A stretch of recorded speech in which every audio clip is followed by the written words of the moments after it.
नमस्ते। मैं प्रणाम आप लोगों से। नमस्ते।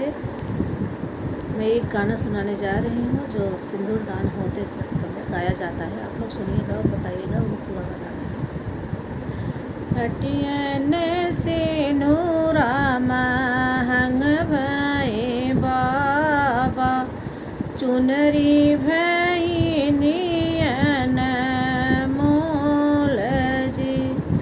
हटियन से नूरा महंग भये बाबा, चुनरी भई नियन मोल जी।